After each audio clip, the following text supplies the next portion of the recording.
Welcome back friends, this is current affairs funda. आज की इस वीडियो में हम ज्योमेट्री का पार्ट 4 लेकर आए हैं और ये क्वेश्चंस आपके एसएससी, सीजीएल, सीएचएसएल और सीपीओ के एग्जाम्स में ऑलरेडी पूछे गए हैं। वही एग्जामिनेशन के क्वेश्चंस आज हम यहाँ पर लाइव डेमोन्स्ट्रेशन उनका करेंगे और इस वीडियो में जो भी क्वेश्चंस होंगे वो ट्रायंगल के ऊपर आधारित होंगे और अगली वीडियो में हम एंगल के ऊपर आधारित क्वेश्चंस के बारे में बात करेंगे। तो अगर अभी तक आपने हमारे सारे ज्योमेट्री के पार्ट्स नहीं देखे हैं तो आप डिस्क्रिप्शन बॉक्स में जाएं और वो वीडियोस देख सकते हैं। साथ में दोस्तों इस चैनल को सब्सक्राइब भी कर लें, बेल आइकन पर क्लिक करके आप रेगुलर अपडेट सारे ले सकते हैं।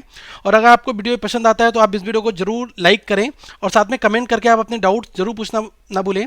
और साथ में मैं आपको बताना चाहूँगा कि ये वीडियो के क्वेश्चंस तैयार किए हैं मिस्टर गौरव ने। और दोस्तों आप ज़्यादा से ज़्यादा लोगों तक इस वीडियो को शेयर करें ताकि वो लोग भी इन वीडियोस को देखकर अपने अच्छे क्वेश्चन सॉल्व कर सकें। सबसे पहले क्वेश्चंस की ओर मूव करते हैं। ये क्वेश्चन आपका सीजीएल टायर 1 2013 के एग्जाम्स में पूछा गया है। इसमें कहा गया है कि taking any 3 of the line segments out of length 2, 3, 5 and 6 centimetre the number of triangles that can be formed. अब देखो इस क्वेश्चन में क्या है कि आपको 4 साइड दी है, एक 2 सेंटीमीटर की दी है, एक 3 सेंटीमीटर की दी है और एक 5 सेंटीमीटर है और एक 6 सेंटीमीटर है। तो इसमें पूछा है कि कितने नंबर ऑफ ट्राइंगल जो है वो फॉर्म यहाँ पर हो सकते हैं। तो मैंने आपको बताया था कि एंगल को अगर आपको कितने एंगल फॉर्म हो सकते हैं या किस केस में एंगल फॉर्म हो सकता है, तो उसमें स्टार्टिंग में कुछ कंडीशंस मैंने आपको बताई थी। तो उसमें एक आपकी कंडीशन ये थी कि जो दो साइड हैं A+B वो हमेशा बड़ी वाली साइड से जो आपकी C होती है उससे ये दोनों का समेशन जो है वो बड़ा होना चाहिए और C जो है ये आपकी लार्जेस्ट साइड होनी चाहिए। ठीक है, तो जहाँ पर ये कंडीशन फुलफिल होगी उस हिसाब से हम यहाँ पर एंगल्स फाइंड आउट कर सकते हैं, कितने ट्राइंगल यहाँ पर बन सकते हैं। तो देखो सबसे पहले क्या करें कि हमने ये लिया कि 2 और 3 को 5 और 6 के कंपेयर कर लिया। तो मैंने 2, 3 एक साथ लिया और ये बड़े किससे हैं 5 और 6 से। तो देखो 2 और 3 क्या है, ये 5 के इक्विवेलेंट बनता है। तो यहाँ पर ये वाला केस तो आपका नहीं बन पाएगा, पॉसिबल नहीं है इस केस में ट्राइंगल। तो इसका मतलब मुझे क्या है कुछ बड़े यहाँ पर साइड्स लेनी पड़ेंगी। जैसे मैंने 3 और 5 को एक साथ ले लिया, तो 3 और 5 को एक साथ अगर आपने ले लिया और आप 6 से कंपेरिजन कर रहे हैं तो 6 से कंपेरिजन करोगे 3 और 5 ये 8 हो गया और ये 6 8 जो है वो 6 से बड़ा है। तो इस केस में आपका ट्राइंगल बन जाएगा। सेकंड क्या कंडीशन हो सकती है कि 2 और 5 को आप एक साथ ले सकते हैं। 2 और 5 को मैंने एक साथ ले लिया तो इस केस में क्या है कि 7 जो है 6 से बड़ा है, तो इस केस में भी आपका ट्राइंगल पॉसिबल हो पाएगा। तो केवल कितने नंबर ऑफ ट्राइंगल्स फॉर्म हो सकते हैं, 2। ठीक है, तो आपका ये क्या है कि यहाँ पर 2 पेयर जो है वही आपके बन सकते हैं। कुछ लोग क्या करेंगे कि यहाँ पर अगर वो कर सकते हैं कि 3 और 6 को एक साथ लेना चाहेंगे और उसके बाद वो चेक करेंगे 5 से। तो मैं आपको बताना चाहूँगा सबसे बड़ी साइड आपकी C होनी चाहिए, तो आप 6 साइड को यहाँ पर नहीं ले सकते। तो इस वजह से ये वाला केस तो आप सोचना भी मत। ठीक है, ये गलती एग्जामिनेशन में कभी भूल से भी मत करना। केवल यहाँ पर हमारे 2 पेयर बनेंगे। Now let's move for the next question है। सेकेंड क्वेश्चन में कहा गया है if the triangle FGH is isosceles and FG is less than 3, GS is equal to 8 centimetre, then the following triangle. आपको रिलेशन बताना है कि यहाँ पर कौन सा रिलेशन बनेगा।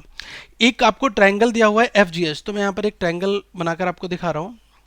ये आपकी साइड ये F है और ये G है और ये H है। ठीक है, अब इसमें दिया है FG जो है वो लेस देन 3 है, ये वाली साइड जो है लेस देन 3 है यहाँ पर, और आपको GH दिया है ये 8 दिया हुआ है। ठीक है, और साथ में कहा गया है कि ये आइसोलेस है। ठीक है, आइसोलेस मतलब कि समद्विबाहु है। समद्विबाहु में कोई भी 2 साइड आपकी इक्वल होंगी, तो इन दोनों साइड में ये आपसे लेस देन 3 है, इसका मतलब ये 1 या 2 या फिर 2.99 समथिंग कुछ हो सकती है। तो मैं ये मान के चल रहा हूँ कि अगर ये 8 है, ठीक है, तो एक केस ये हो सकता है कि GH और FH आपकी दोनों बराबर हो। एक केस आपका हो सकता है कि FG और FH ये दोनों बराबर हो। यही 2 केस आपके यहाँ पर बन सकते हैं। तो मैं क्या कर रहा हूँ कि यहाँ पर ये लेस देन 3 है। ठीक है, और अगर सपोज करें कि आपने इसको लेस देन 3 ले लिया, ठीक है, तो इस केस में आपका ट्रायंगल तो फॉर्मेशन हो ही नहीं सकता। क्यों? क्योंकि एक हमारी क्या कह सकती है, एक प्रॉपर्टी ये कह सकती है कि A+B जो है वो हमेशा सबसे बड़ी साइड से, जो C अगर आपकी बड़ी साइड है तो इससे इन दोनों का समेशन बड़ा होना चाहिए। अगर आपने 3 से कम इसको सपोज करो 2 मान लिया, तो अगर ये आइसोलेस हैं तो ये भी आपकी कोई 2 साइड इक्वल हैं, तो ये भी अगर आपने 2 मान लिया तो 2 और 2 4 जो है वो क्या बड़े हैं C वाली साइड, सबसे बड़ी साइड 8 ले लिया, तो ये वाला केस कभी नहीं बन सकता आपका। तो इस हिसाब से हम ये कह सकते हैं कि ये जो हमने 2 लिया है हम इसको 2 नहीं लेंगे, हम इस वाले 8 के इक्विवेलेंट इसको एक बार मानते हैं कि GH जो है और FH ये दोनों इक्वल हैं। तो अगर ये 8 है तो इसमें 2 साइड इक्वल होंगी क्योंकि आइसोलेस है, तो ये भी 8 हो गया। तो अब हमने क्या किया कि इन दोनों को चेक करके देख लो अदर साइड्स को। अब ये क्या है कि इसको 2 मान लो, लेस देन 3 है, अप्रॉक्स 2 मान लो, तो 8 और 2 कितना हो गया, ये 10 हो गया। अब 10 क्या है, बड़ा है 8 से, इस केस में आपका ट्रायंगल फॉर्म हो सकता है। तो 100% केवल आपकी एक ही कंडीशन यहाँ पर बनेगी, वो ये बनेगी कि ये वाली साइड GH ये किसके इक्विवेलेंट होगी, ये आपकी हो जाएगी एफ और एच के इक्विवेलेंट, ठीक है। तो इस केस में केवल आपका ये वाला जो है ये ट्रायंगल पॉसिबल हो पाएगा। तो देख लो आप कौन सा ऑप्शन आपका यहाँ पर मैच करता है, G H is equals to F H, option 1, तो यही हमारा राइट आंसर हो जाएगा। आई होप आपको ये क्वेश्चन समझ में आया होगा। थर्ड क्वेश्चन की यहाँ पर हम बात करते हैं, इसमें कहा गया है the side of a triangle are in the ratio 3, 4, 6 then the triangle is, मतलब कि आपको 3 साइड दिए हैं, रेशियो दिए हुए हैं, ठीक है, साइड के रेशियो दिए हुए हैं और आपसे पूछा है कि ट्राइंगल आपका यहाँ पर कौन सा बनेगा, ठीक है। तो मैं क्या करने वाला हूँ यहाँ पर, इसको के मान लो, 3 के मान लो, इसको मान लो आप 4 के, इसको मान लो 6 के। सबसे जिसका रेशियो बड़ा होता है उसकी साइड भी बड़ी होगी, तो 6 के क्या है, ये सबसे लार्जेस्ट साइड हो जाएगी। तो ट्रायंगल किस केस में फॉर्म हो सकता है ये मैं आपको बता चुका हूँ। तो उसके लिए क्या है कि हमें यहाँ पर ये पता करना है कि ट्रायंगल कौन सा बनेगा। तो हम क्या करें, ये अदर 2 साइड है, इनके साथ इसका रिलेशन निकालते हैं। तो रिलेशन हमारा क्या निकलता है, ये स्मॉलेस्ट है, ये लार्जेस्ट है। तो इस केस में क्या करो, आप इसका स्क्वायर कर लो, 3 के स्क्वायर प्लस 4 के स्क्वायर, ठीक है, और यहाँ पर 6 के का स्क्वायर कर दो। तो देखो 3 के का स्क्वायर कितना हो जाएगा, 9 के स्क्वायर प्लस 4 के का स्क्वायर कितना हो गया, 16 के स्क्वायर, और ये कितना है 36 के स्क्वायर। अब इस केस में बात की जाए 9, 16 और 9 कितने होते हैं, 25 के स्क्वायर, दैट इज 36 के स्क्वायर, ठीक है। अब इस केस में क्या है, 25 के स्क्वायर जो है ये लेस देन, रिलेशन क्या बन रहा है, मतलब ये वाली जो ए स्क्वायर जो आपने निकाला है और प्लस बी स्क्वायर जो आपने निकाला है ये किसका लेस देन है, सी स्क्वायर से लेस देन होता है। अगर आपकी ये वाली प्रॉपर्टी फॉलो होती है तो वीडियो नंबर हमने आपको 3 में बताया था कि यहाँ पर हमारा ऑब्ट्यूज एंगल ट्रायंगल बनेगा, ठीक है। तो अल्टीमेटली क्या आपका आंसर हो जाएगा, ऑब्ट्यूज। आपने देखा होगा कि ये लेस देन आया, अगर ये ग्रेटर देन आता तो एक्यूट एंगल बनता, अगर इक्वल आ जाता तो राइट एंगल बन जाता। ये 3 प्रॉपर्टीज हम पीछे ऑलरेडी सीख चुके हैं। मूव करते हैं नेक्स्ट क्वेश्चन की ओर, नंबर 4 की। यहाँ पर मैंने आपको ऑलरेडी हिंट दे रखा है, सबसे पहले आप एक बार क्वेश्चन पढ़ो। इसमें कहा गया if the sides of a triangle are in the ratio 3:1 whole 1/4 3 whole 1/4। अब यहाँ पर आपको ये 3 रेशियो फ्रैक्शन की फॉर्मेट में दिए हैं, फिर आपसे ट्रायंगल पूछा गया है, कोई प्रॉब्लम नहीं है। तो इसको आप 3 के मान लो। अब ये कितना हो गया, 4 1 जा 4 प्लस 1 5, 5/4, तो ये 5/4 के हो गया। अब ये 4 3 12 1 13, 13/4 मतलब 13/4 के हो गया। अब यहाँ से आपको ये जो डिनोमिनेटर इसको एलिमिनेट करना है, तो आप मल्टीप्लाई 4 से कर दो। तो मल्टीप्लाई 4 से करेंगे तो उसके बाद में आपकी सीधी वैल्यूज आ जाएंगे। अगर मैं 4 से इसको डिवाइड करता हूँ कितना हो जाएगा, ये आ जाएगा 12 के, और ये कितना आ जाएगा 5 के, और ये आपका कितना आ गया 13 के। तो आप यहाँ पर सेम कंडीशन चेक कर लो, इन दोनों का रिलेशन इसके साथ एक बार कर लो जो हमने पीछे वाले क्वेश्चंस में किया है। तो इस वजह से जब आप इसको कंपेयर करोगे तो आपको खुद पता लगेगा यहाँ पर क्या बन जाएगा, कोई एक एंगल जो है 90 डिग्री बन जाएगा। तो इस हिसाब से हम जो हमारी कंडीशन क्या थी कि A square plus B square that is equals to C square, अगर ये वाली कंडीशन हमारी बनेगी जब आप इसको कंपेयर करोगे तो इस केस में क्या आपका बनेगा, राइट एंगल। इसको मैंने आपके लिए छोड़ रखा है ताकि आप इस क्वेश्चन को खुद से सॉल्व करें, आपको भी कुछ प्रैक्टिस करने का मौका मिले। और ये क्वेश्चन एसएससी सीजीएल टायर 2 के एग्जामिनेशन में आ चुका है 2015, तो इसलिए ये क्वेश्चन इंपॉर्टेंट भी है।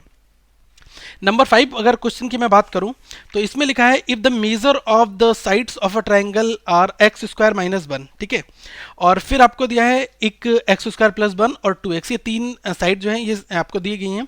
फिर आपसे पूछा है कि जो यहाँ पर ट्रायंगल का फॉर्मेशन होगा वो क्या होगा, ठीक है।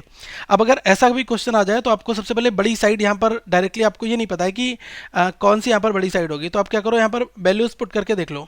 एक बार मैंने क्या करा, अगर मैं x की वैल्यू को 1 रखता हूँ तो इस केस में 0 हो जाएगा, कोई भी साइड 0 हो नहीं सकती क्योंकि 1 स्क्वायर माइनस 1 1 माइनस 1 0 हो गया, तो ये केस हमारा पॉसिबल नहीं हो। अगर मैंने 2 रख लिया, एज्यूम कर लो, क्योंकि मुझे यहाँ पर बड़ी साइड पता करनी पड़ेगी, तो अगर मैंने 2 रखा तो ये कितना हुआ, इस केस में आपका 2 स्क्वायर कितना हुआ 4 4 माइनस 1 दैट इज 3 आ गया।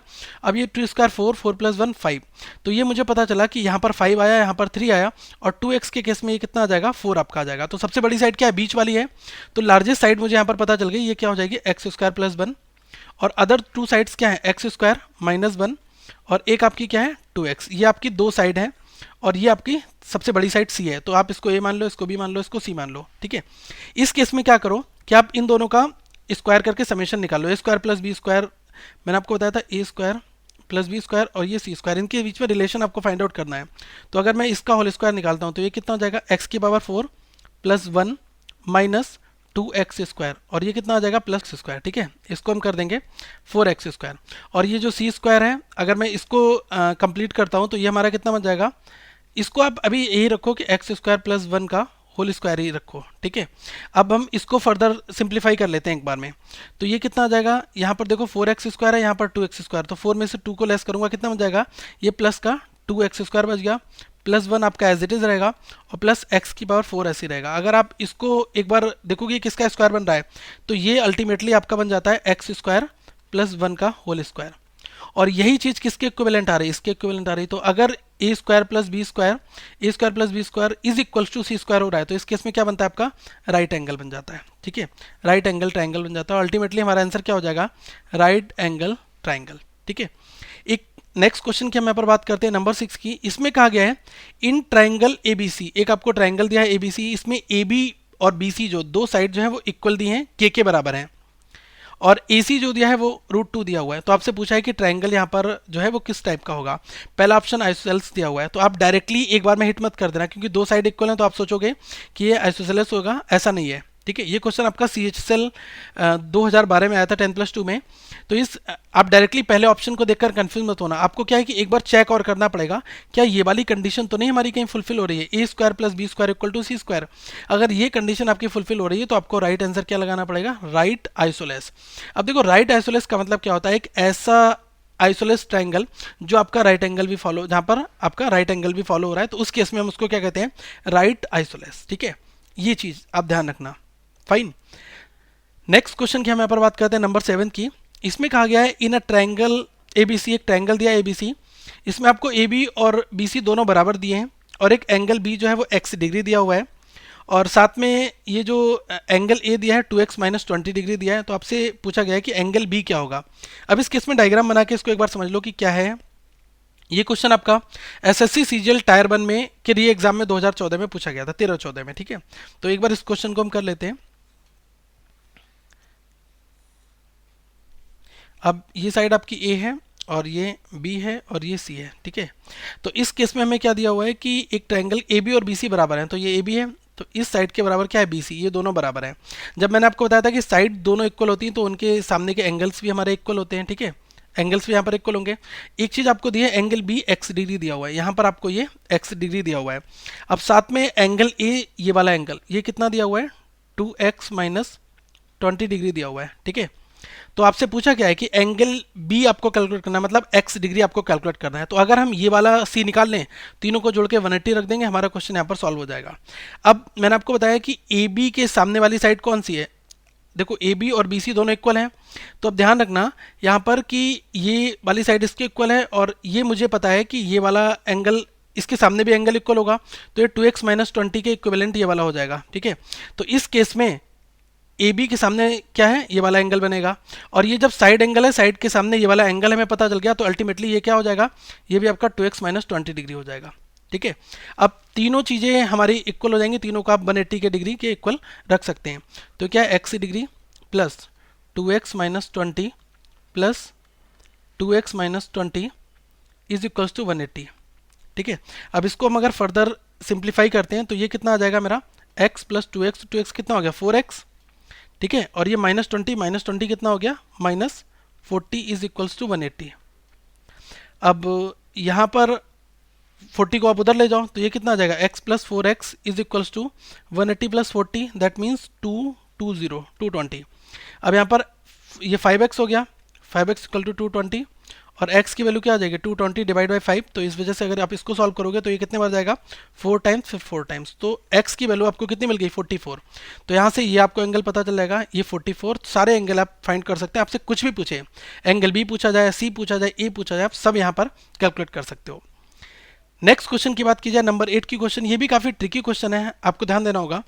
If the 3 angles of a triangle are in the ratio, ये कुछ इस तरह से आपको तीन दिए हुए हैं, x प्लस 15 दिया हुआ है, 6x divide by 5 plus 6 degree दिया है और 2x divide by 3 plus 30 degree दिया हुआ है। अब इसको हमें कैसे सॉल्व करना है, पूछा है कि ये ट्रायंगल जो है वो कौन सा बनेगा। अब यहाँ पर भी हमें एंगल सम प्रॉपर्टीज लगानी है सेम वे में। और देखो एंगल सम प्रॉपर्टी अगर लगाओगे, अगर आपका एंगल जो है वो 90 डिग्री से कम आया तो एक्यूट होगा, और अगर कोई एक एंगल 90 डिग्री के इक्वल आ गया तो कितना है, राइट एंगल हो जाएगा। और वन जो है 90 डिग्री से बड़ा जो आता है तो वहाँ पर क्या बन जाएगा, ऑब्ट्यूज बन जाएगा। तो आप क्या करो कि इन तीनों को ऐड करके 180 के इक्विवेलेंट रख दो। तो यहाँ पर मैं एक स्टेप आपको करके दिखा रहा हूँ, बाकी सारा आपको खुद करना होगा। अगर मैंने किया x प्लस 15, ठीक है, ये मैंने कर दिया कि x प्लस, इन सबको एक साथ रख लो या ऐड कर लो, x plus 15 plus 6x divide by 5 plus 6 degree plus 2x divide by 3 plus 30 degree. ठीक है, तो देखो 30 और 6 और 15 इन सबको एक साथ जोड़ोगे तो ये 51 डिग्री आपका बन जाएगा। 51 डिग्री मैंने रख दिया, और बाकी इन सब चीज़ों को अगर आप ऐड करोगे तो ये आपका कितना बनेगा, ये आपका यहाँ पर बन जाएगा x plus 6x divide by 5 plus 2x divide by 3। अब एलसीएम लोगे और इसको आप फर्दर जब आप सॉल्व करोगे तो आपको यहाँ से x की वैल्यू मिल जाएगी। x की वैल्यू आपको यहाँ पर मिलेगी 45 डिग्री। आप इसको खुद से सॉल्व करना, x की वैल्यू 45 मिल जाएगी। आप 45 को यहाँ पर रखोगे तो ये 45 प्लस 15 कितना हो जाएगा, ये 60 डिग्री आएगा, ये भी आपका 60 आएगा और ये भी 60 आएगा। आप ट्राई करके देखना, तीनों 60 जब आएंगे तो हमारा क्या बन जाएगा, इक्विलैटरल। ठीक है, जब तीनों एंगल यहाँ पर हमारे 60 आ गए तो ये इक्विलैटरल बन जाता है। ऐसे क्वेश्चंस ये आपका सीजीएल टायर 1 2015 में आ चुका है, इसलिए इंपॉर्टेंट क्वेश्चन है, इसको ध्यान से करें।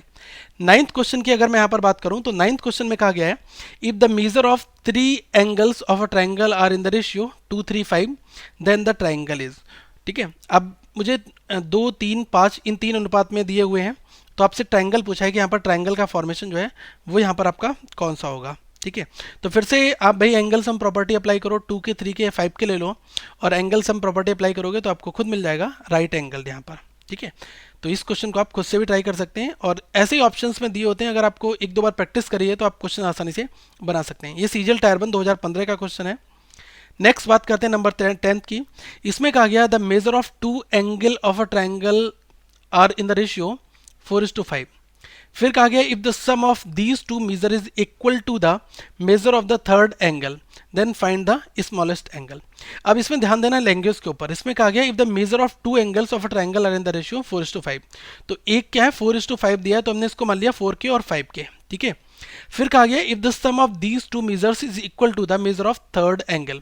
ठीक है, थर्ड एंगल को मैंने सी मान लिया, तो इन दोनों का समेशन क्या है 4 के प्लस 5 के सी के इक्वल है, तो ये वाला किसके इक्वल हो जाएगा 4 के प्लस 5 के इक्वल, ये आपका सी हो जाएगा। अब यहाँ पर फिर से आप एंगल सम प्रॉपर्टी लगाओगे तो आपका ये ए हो गया, ये बी हो गया, ये सी हो गया। इस केस को जब आप सॉल्व करोगे कि तीनों एंगल का समेशन आपका क्या होता है 180 होता है, तो उस केस में आपको के की वैल्यू मिल जाएगी, और जब आप के की वैल्यू यहाँ पर रख दोगे तो आपको क्या मिल जाएगा कि स्मॉलेस्ट पूछा है ना, स्मॉलेस्ट, तो 4 वाला जिसका रेशियो कम है वो स्मॉलेस्ट होगा। तो जब एक्स की ये वैल्यू आपकी कितनी आएगी, उसमें आप 4 के अकॉर्डिंग इसको सेट कर लोगे तो आपका कितना मिल जाएगा 40 मिल जाएगा। ठीक है, आप एक बार इसको ट्राई करके भी देख सकते हैं, कोई बहुत आसान क्वेश्चंस हैं ये। ठीक है, ये आपको खुद से टाइप करने हैं। कोई भी प्रॉब्लम आती है तो कमेंट बॉक्स में जरूर रिप्लाई करें और हमारी टीम के मेंबर आपको रिस्पॉन्ड करेंगे। नेक्स्ट 11th क्वेश्चन की अगर बात की जाए तो इसमें आपसे पूछा गया है the angle of the triangle are in the ratio 2 3 7, मतलब कि 2 3 और 2:3:7 में दिए हुए हैं आपको ये ट्राइंगल जो है, और साथ में पूछा है the measure of the smallest angle. आपको मेजर करना है सबसे छोटा एंगल वो कौन सा होगा। सेम फंडा अप्लाई करो, फिर से के मान के एंगल सम प्रॉपर्टी लगाओ और सेम वही रूल लगाना है, तो आपका सबसे छोटा साइड क्या आ जाएगा 30 आ जाएगा। ये क्वेश्चन भी आपको खुद से करना है और ये क्वेश्चन 100% आपके सीजीएल के एग्जाम्स में आए हुए हैं, टायर 1 में पूछे जाते हैं, तो इनको ध्यान से थोड़ा सा करना भी है। 12th क्वेश्चन ये थोड़ा सा ट्रिकी क्वेश्चन है, इसमें ध्यान से देखना। इसमें कहा गया है if each angle of a triangle is less than the sum of other two then the triangle is. Question में कहा गया है कि if each angle of a triangle is less than the sum of other two. ठीक है, तो आपको बताना है कि वो ट्राइंगल जो है वो कौन सा बनेगा। ठीक है, तो इस केस में मैं आपको बताना चाहूँगा, अगर आपने एक सपोज कर लो कि वन एंगल इज 90 डिग्री। ठीक है, तो हम यहाँ पर क्या कर सकते हैं कि दो एंगल जो है एंगल 1 और एंगल 2 ये क्या है 90 डिग्री, और ये आपका नॉट फॉलो, मतलब कि ये पॉसिबल नहीं हो पाएगा इस केस में, क्योंकि यहाँ पर जो कंडीशन दी है उसको आपको ध्यान में रखना है। ठीक है, सेकेंड चीज़ अगर बात की जाए कि अगर एक एंगल जो है वो आपका क्या है कि ग्रेटर देन, सपोज कर लो कि ग्रेटर देन 90 है। ठीक है, एक एंगल आपका है 90 डिग्री से बड़ा है, तो अगर ये 90 डिग्री से बड़ा हो जाएगा, जो अदर टू क्या है वो हमारे 90 डिग्री से कम हो जाएंगे, और ये वाली कंडीशन यहाँ पर सेटिस्फाइड नहीं होगी, तो इस केस में आपकी दूसरी कंडीशन भी गलत हो जाएगी। तो केवल एक ही कंडीशन यहाँ पर बनेगी कि वो आपका क्या हो जाए कि एक्यूट एंगल ट्राइंगल बन जाए। एक्यूट एंगल ट्राइंगल के केस में क्या है, सारे के सारे एंगल जो होते हैं वो आपके 90 डिग्री से कम होते हैं। ठीक है, तो मोस्ट एप्रोप्रिएट आंसर हमारा क्या होगा, एक्यूट होगा। आप सोच रहे होंगे इक्विलैटरल क्यों नहीं हो सकता, अगर 90 से कम है तो 60, 60 और 60 तीनों 60 क्यों हो जाए, तो इस वजह से ये भी आंसर हो सकता है। लेकिन क्वेश्चन क्या है कि यहाँ पर अगर हमें एक्यूट नहीं दिया होता तो हम 100% इक्विलैटरल पर ही जाते हैं, लेकिन मोस्ट एप्रोप्रिएट आंसर की बात की जाए तो आपका यही बनेगा। ठीक है, क्योंकि हमें ये नहीं पता है ना कि तीनों 60-60 के हैं या फिर नहीं है, क्योंकि बिलो 90 हैं तो कुछ भी हो सकते हैं, जरूरी नहीं कि 60-60 के हो। तो यहाँ पर इस केस में केवल आप एक्यूट को ही आप अप्लाई करेंगे। आई होप आपको ये क्वेश्चन समझ में आए होंगे। अगर कोई भी डाउट आता है कमेंट बॉक्स में आप बेधड़क रिप्लाई कर सकते हैं। साथ में दोस्तों और भी ज्योमेट्री की वीडियोस आप तक आनी बाकी हैं, और इस सर्किल पर क्लिक करके आप चैनल को सब्सक्राइब भी कर सकते हैं, और अदर वीडियोस आप यहाँ पर प्लेलिस्ट को देख सकते हैं, और आप फॉलो कर सकते हैं ट्विटर पर हमें, फेसबुक पर आप इस नाम से सर्च कर सकते हैं। साथ में वेबसाइट पर क्वेश्चंस के लिए आप लॉग इन कर सकते हैं। और दोस्तों इस वीडियो को लाइक करें, चैनल को सब्सक्राइब करें और शेयर करना ना भूलें। Thank you friends, have a good day.